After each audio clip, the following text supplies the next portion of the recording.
Welcome back to school. We would usually be doing this live in one of your classrooms, but obviously that can't happen this year because of COVID. So hopefully you'll get all the information you need regarding moving forward next year onto college or university. And hopefully we'll alleviate some of the fears that you might be having or some of the anxieties you might be having about this year and moving on.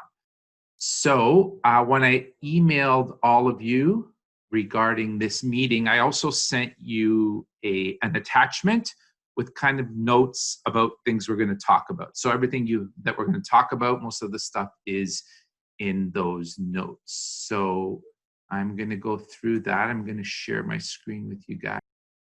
Okay. By the way, Miss Policelli and Mr. Lacroce are with us as well. And if during the presentation you have any questions, you can type them into the chat room and they will respond to your questions as we go through the presentation, okay? We're all good, Miss Policelli? Can you see my PowerPoint? Okay, great. Okay, so before we start talking about college and university, just some things that we need to talk about before you move on from St. John Henry Newman. So the first thing is the graduation requirements. By now, you're in grade 12. You should know what the graduation requirements are.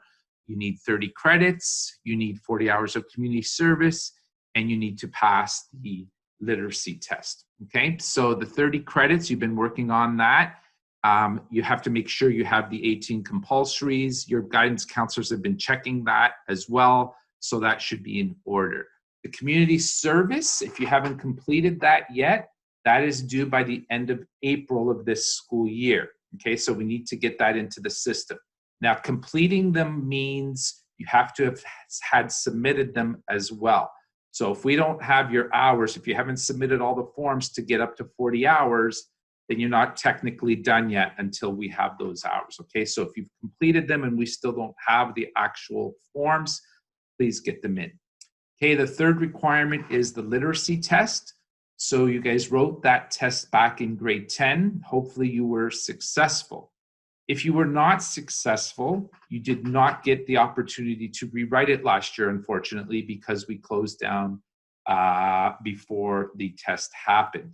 So if you've still not passed the test, then you have to take care of that. So I'm not sure what's happening with the test again this year at this point.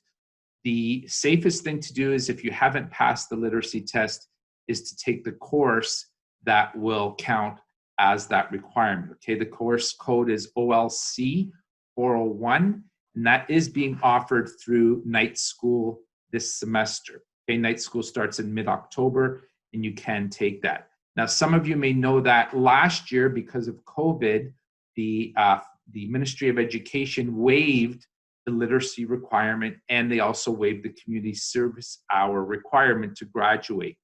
We don't know if that's going to happen again this year.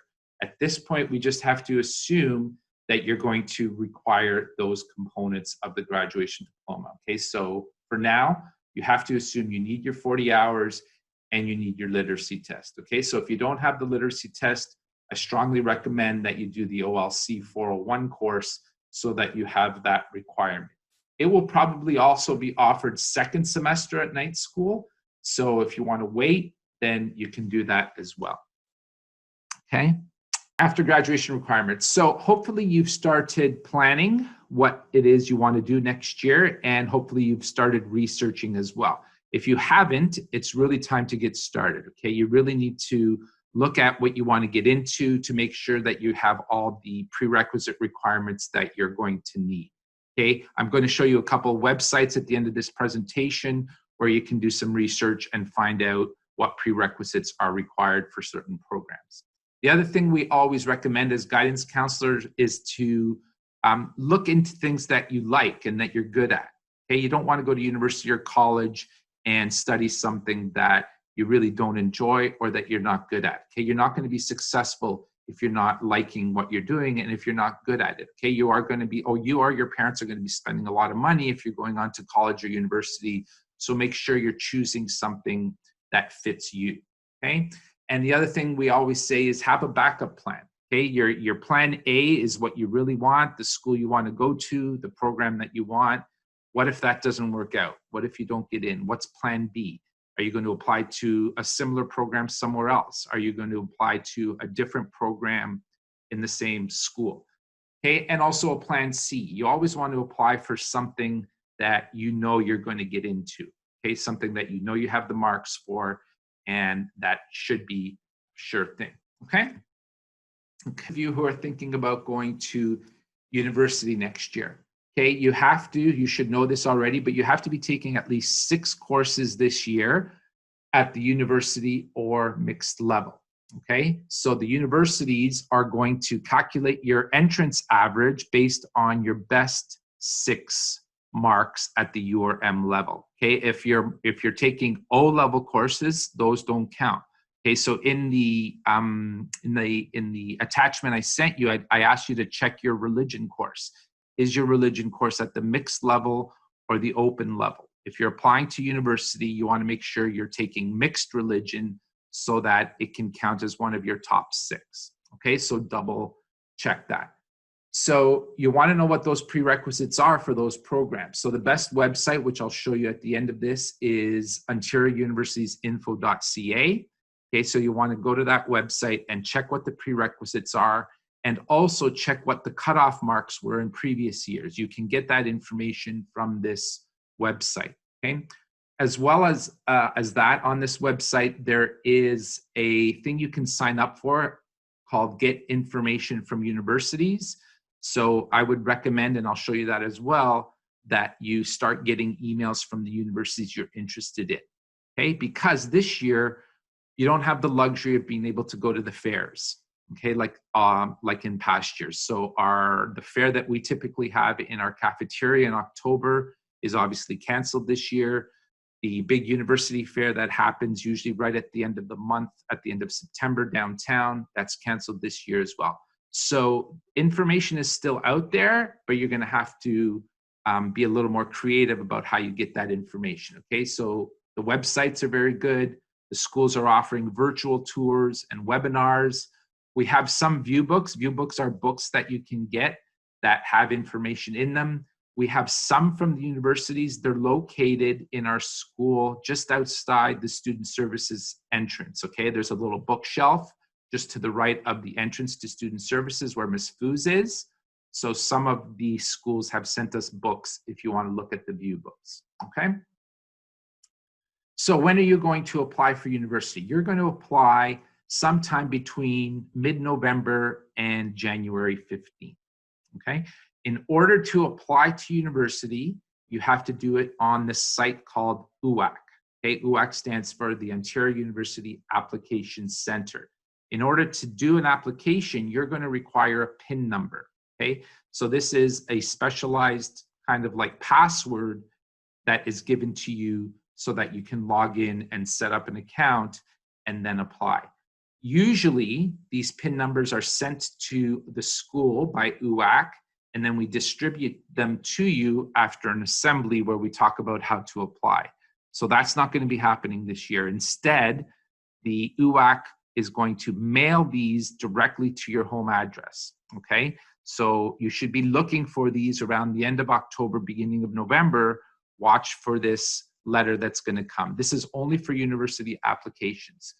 So you have to make sure as well that we have your correct address on file at the school. Our school is going to send all your information to UAC, and they're going to use that information to mail these PIN numbers to your home address. Okay, so if you've been receiving information from the school to your home, so if you've been getting report cards to your home, then you know we have your correct address. If you've moved recently, you may want to double check that. You can either phone the school and speak to one of the secretaries. If you want, you can email your guidance counselor if you're unsure that we have your correct address, okay? The application deadline for university is January 15th, 2021. The earlier you apply, the better, okay? So don't leave it to the last minute. Once you've decided what you want to apply to, then do your application. We are going to have another Zoom meeting in November, and the purpose of that Zoom meeting will be to go over the application website with you and kind of walk you through the application just to make sure you're comfortable, and then you can apply after that point. Okay, let's talk about college. There's no magic number like the way there is for university. You need 6 courses. To apply to college, you just have to have the prerequisites required for the specific program that you want. So some programs require just English, while others have English plus more prerequisites. Okay, it depends what you're applying for. So again, you need to do the research to make sure you have the prerequisites for the programs that you want to apply to. So in college, now this is mainly for college, not university, the colleges will look at your grade 11 marks, especially if your grade 12 mark is not available. So what do I mean by that? So let's say you're taking college English in quad 3 this year, or quad 4 during what would have been second semester. The colleges make their decisions right after the application deadline, which is February 1st. So as soon as February 1st hits, they start making decisions. So if you're taking grade 12 college English in second semester, which is quad 3 or 4, they're not going to wait for you to finish that course. Instead, what they're going to do is look at your grade 11 English mark.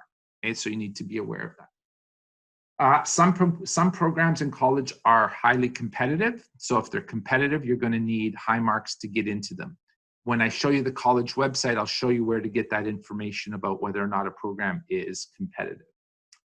As I said, for university, you're going to have to be more creative about how you do your research because we cannot have fairs. So again, the websites are very good. Colleges are offering virtual tours, webinars, same thing as universities, okay? The college website where you can do your research and your application is listed there. It's also in your handout that I sent to you as a link, and I'll show you that website in a minute and how to navigate it. The application is done through a different website than university. It's called OCAS, okay, which stands for Ontario College Application Services. This will not require a letter or a special PIN number. You're going to make up your own password, okay? So don't get confused. I get these questions every year. If you're applying to college, you're not going to get a letter. The letter for the PIN numbers is only for university applications. Application deadline is February 1st, 2021. And again, the earlier you apply, the better, okay? And again, when we meet with you again in November, we will show you how to do the application, okay? Okay, additional information. So night school registration is open. So the school board is still offering night school classes. They are online, so you're not going to be physically going to a school for these classes. But if you need an extra course, or you need a course, or for example, if you want to do the literacy course, if you didn't pass the literacy test, you can still register for night school. It starts October 13th and ends January 21st. So the night school classes run like a regular semester, okay, from now till the end of January. Registration closes October 16th. If you want to sign up for night school, there you can get the classes or the calendar and the registration form outside student services. There's a little desk set up just outside our offices. You can come and pick up a registration form, or you can go onto our school website and get the registration form. There's a link to the school board site where you can also get the registration form. Okay, once you fill out the registration form, you can email it to your guidance counselor. You'll see the emails at the bottom of the screen there, and your guidance counselor will register you and then email you back with the confirmation form that you've been registered, okay? Graduation photos. So you're in your graduating year. So a lot of students opt to do a formal graduation photo. Those will be happening at the end of November. Okay, in order to make an appointment, you have to go onto the company's website and make an appointment, even though the photos are happening here at the school. Okay, if you want to be a part of the graduating class composite, that's those framed pictures you see in the halls near the principal's office, down that hallway near the cafeterias. Those composites come from your graduation photo, okay? So you'll get more information about this closer to the time. Your homeroom teacher should give you a flyer with the company name and the website where you would go to sign up for a sitting, okay? Guidance appointments. So we are open. We're open to guidance appointments. Okay, so if you want to see your guidance counselor to ask questions or to go over things for university or college or whatever the case may be, if you want to speak to your guidance counselor, on a day that you're at school, you can come and sign up for an appointment just like you normally would. The clipboard is outside, however, it's not inside the office. So you'll see on the table, there's a clipboard. You can use the pen provided and just write down your name, and then your guidance counselor will call you down, okay? We're also available by email. So if you have a simple question that just requires a one-sentence answer, you can certainly email us and we'll respond to your email probably within 24 hours, okay? Okay, so the Ontario University's info website. Are you guys getting that, miss? Good, okay. So when you first log on to this site, this screen will pop up, and this is what I was talking about earlier. So you notice here you can fill in your name, your email address, your anticipated start date would be fall 2021. You can check off which universities that you want to get information from, just as I'm doing here, okay? And then you consent and click on get information, and then you'll be on their emailing list, and they'll email you about anything that's coming up regarding webinars, virtual tours, open houses, et cetera, okay? If that does not pop up when you first log on, okay, here it is here as well. Get information from universities. So if you don't see the pop-up, just click on here and you'll get the same thing, okay? Okay. So this is an excellent website. You can see at the top here, you can search programs, you can look at universities, finance. Later on when you're ready to apply, if you want information, we're going to give you information about how to apply, but it's available here as well. Okay, so for now, you're going to want to go to the Programs tab. Okay, and you'll notice that they come up by category. Okay. Now, keep in mind, this website is only for Ontario universities. So if you want to go to school outside of the province, you'll have to do a separate search on your own, okay? So you can search by keyword, so you can type in a keyword here, or you can search by program, category, which is up now, or by university. So let me click on university, okay? So you'll notice here, all the universities in Ontario come up, and you can choose any one of them. I'm going to take Ryerson. And then it shows me that they have 67 programs, all listed alphabetically. And if you're looking for a particular one, you can go to that part of the alpha, okay? Let me zone in on one. So here's biology at Ryerson University. I want to know more about this program and what I need to get in. So I'm going to click on the name of the program. Okay, and it brings you to this screen. So the most important information on this screen here is the grade range. So this will give you an idea of what the average was to get into this program in previous years, somewhere between 76 and 85 average, okay? So if you want to have a good chance, if you want to make sure you're going to get into this program, you need to be in the mid to high 80s to know you're going to get in, okay? What do you need to get into this program? So if you go to the requirements, okay, you'll see here ENG for you, MHF for you, which is advanced functions, and 2 of the 3 sciences, physics, chemistry, or biology, okay? So unless you have all those, you really shouldn't be applying to this program. If you come across a program that you want to apply to and you're missing one of the prerequisites, you could always talk to your guidance counselor and see if there's a way of you still getting into that course that you need. Okay, so that's biology. Okay, so again, you could search any way you want to here, by university, by keyword. Now, if you use a keyword, it may bring up more programs than you want because it's going to bring up any program that is associated with that word. Okay. So that's the university site. For college,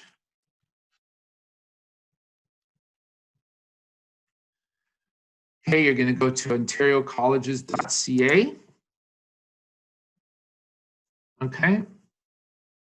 So here's what the college website looks like that I gave you.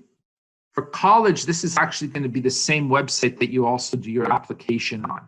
Okay, but right now you're not ready to apply. Right now you want to go here where it says programs. Okay, and if you scroll down, okay, here's the search bar. You can explore by category, okay, or you can go straight to the college and see what they have at each college. Okay, so let's say I want to study policing. So I'm just going to type in the keyword police. And you'll notice the number of results I got, I think, is 88. So that's a lot of results, starting alphabetically with Algonquin College and so on and so forth. So I really don't want to flip through 88 colleges. I want something close to me. So on the side here, you see you can put in filters. And I just want to know about schools. Now notice in the filter, George Brown doesn't come up for police foundations, which means they don't have a program. Seneca does, however. So when I filter it, you'll notice that any program to do with policing at Seneca and Centennial come up. Okay, so some good information just on this screen. It tells you which campus. So some of the colleges may have more than one campus. So Centennial has 2 police foundation programs. You'll notice the code is the same. So these 2 programs are the same, both offered at the Progress campus. The difference between them is when they start. Don't worry right now about this part here where it says if it's open or closed, because we're looking at programs that are starting this school year. Okay, so next year, more programs will open up. Okay, but for right now, you just want to look at where it's offered. Okay, you'll notice at Seneca, the same program is offered, but at the King campus, which is quite far. Okay, and then there's other programs here that have to do with policing, but that's not what I'm interested in. I'm interested in police foundations. So if I want to know more about police foundations at Centennial, you're going to go here to where it says website, and it's going to bring you to that program on the Centennial website, okay? Each website's a little bit different, okay? But as I scroll down here, it's going to give me all kinds of information. Right now, I'm just interested in what are the admission requirements, okay? So there's, on the side here, you can click on that, and you'll notice here, academic requirements are an Ontario Secondary School Diploma, which hopefully you'll have by the end of this year, and grade 12 English at the college level or university level. Minimum grade required. So the colleges don't advertise what that minimum grade is. Okay, so if you want to know, you're going to have to get that information in a different way. Okay. And then there might be an additional requirement of an English proficiency test that you would do after you've applied. Okay. Now, one thing I forgot to show you. On this main screen, if you click on this arrow on the side, it gives you some basic information about the program, how many semesters it is. Okay, so 4 semesters, that would be like high school, that would mean 2 years. You're looking at 4 semesters, so 2 semesters per year. So it would be a 2-year program. And this is the part I want to show you, where it says highly competitive. So if it says yes here, obviously that means that this is a competitive program. So you're going to have a pretty good mark in that English class to get into this program. Some programs, if it says no, then it's not a competitive program. And as long as you have the prerequisites with the minimum marks, then you're likely to get into the program. Okay.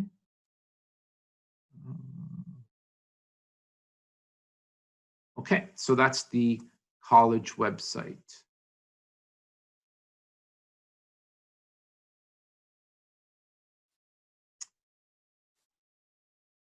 Okay, so let me show you. This is a search I did, University of Toronto future students. Okay, and all of the colleges and universities are going to have links to where you can get information. Okay, so here, where it says join our webcasts, register now. Okay, so you can see they're offering all kinds of ways that you can get information. Okay, so webcasts, okay, web chat where you can talk to somebody. Okay, if you want to ask a question from a student who goes there, you can go there. And then as well here, Campus Week, which is kind of like open houses. Okay, as well at the bottom, you'll see here, this hasn't started yet. So you can also get a counseling session with one of their advisors. So if you have specific questions to U of T, later on, you'll be able to connect with a counselor like you would at kind of like if you were going to one of the fairs where you could speak with somebody one-on-one with specific questions, okay? And all of the university sites have this kind of stuff on it, okay? As well as college. So let me show you a college one. So if I just go to the main page for George Brown, okay, so you see right there, online tours and info sessions. Okay, and on the side here, you see you can take a campus tour, you can sign up for an information session, online tours and informations, and a virtual tour that you can do on your own, okay? So the information is there for you. It's just going to require you to do a little more work this year than in previous years. Did you answer this one? How do we send in volunteer hours? Okay, so volunteer hours, you can still bring us the hard copies or the safest thing to cut down on the number of people that we are seeing and that you're seeing, we're taking things by email as well. So if you can scan or take a picture of your hours and then just email them to us, that is fine. Yeah, switching class. Timetable changes, just for everybody's information, timetable changes for quad 1 cannot happen anymore. Once you've started with a cohort, we cannot switch your cohorts, okay? Quad 2, 3, and 4, you can still make an appointment or email us about a timetable change. One thing I can tell you is things are very tight. A lot of classes are full. We can try. If you really need something as a prerequisite, that's important, please connect with us and we'll try our best to get you that prerequisite. You might have to do it at night school, which is online anyway. So there is ways of getting you your prerequisites. If you want to change something because you may have gotten a course that you really didn't ask for, then again, you can connect with us either by email or you can make an appointment on the days that you're here. So one of the questions is, are the prerequisite courses automatically included in the top 6? That question depends on the university and the program.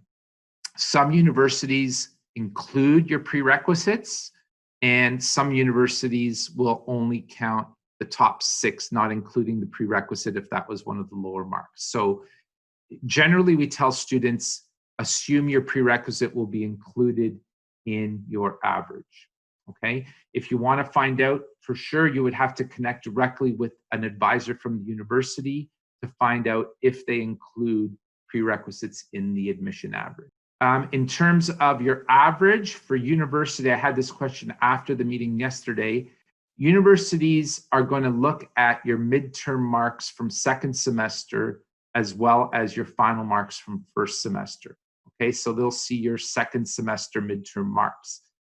However, now that we're in a quad system, I'm not sure how they're going to handle courses that you're taking in the last quad. Okay, so we're not sure about that. Hopefully we'll have an answer about that when we meet again in November on Zoom to go through the application process. Typically in a normal year, universities look at your final first semester marks and your midterm second semester marks, and they calculate your admission average based on those marks, okay? So that's how it's normally done. So the question is, do students who did not write the OSSL or the literacy test back in grade 10, can they take the course? The answer is no. You have to have taken the test first before you can take the course. So that might apply to a few of you, because I know some of you didn't write the test back in grade 10, you were deferred. If that's the case, you might want to connect with your guidance counselor to find out what you do, okay? The course is being offered in second semester. I'm not sure when the literacy test is going to be written. There was talk that they were going to write the literacy test this year in the fall as well as the spring, but that information has not been confirmed yet. So we're not sure what's happening with the literacy test, okay? If you're in an AP course, the AP courses, it depends on the AP course. The AP courses are a little more difficult this year because we've had to combine classes. But if you have specific questions about AP, you should really connect with the teacher. You'll still be able to write the AP exams in May if you're interested in writing the AP exams. But in terms of the actual course, I'm not sure how teachers are handling that. It depends on the subject area, okay? SHISM, if you're in grade 12 and you're in the SHISM program, that is still a go. Connect with your SHISM lead teacher in terms of what you're missing still. They are still offering the SHISM program, and some of the certifications are going to be done online. Okay, I know if you're in the sport SHISM, you probably did most of your certifications already, except for probably the first aid and the CPR. But connect with your teacher, okay? So Miss Blay, if you're in the sport SHISM, Mr. Sanoka, if you're in the ICT, and Miss Murphy, if you're in the nonprofit. Okay, guys, thanks for coming. Hopefully that information helped. As I said, if you need help, we are here to help you. Make an appointment or send us an email. Okay? Take care, everybody.